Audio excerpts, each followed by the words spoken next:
എല്ലാവർക്കും നമസ്കാരം. അച്ഛൻ തിരക്കഥ എഴുതിയ ഉദയനാണ് താരം എന്ന് പറയുന്ന സിനിമ 21 വർഷം മുമ്പാണ് റിലീസ് ചെയ്തത്.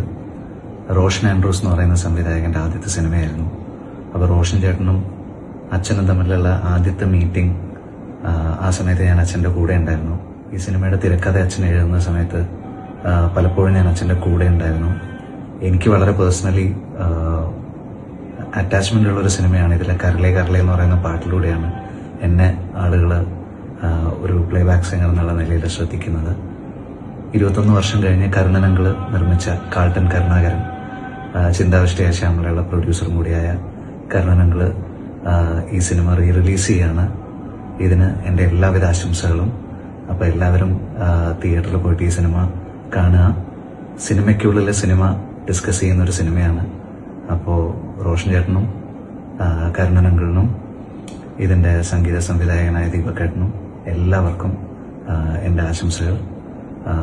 ഉദയനാണ് താരം ഒരിക്കൽ കൂടി ജനങ്ങളുടെ മുന്നിലേക്ക് എത്തുന്നു എന്നറിയുന്നതിൽ ഒരുപാട് സന്തോഷം.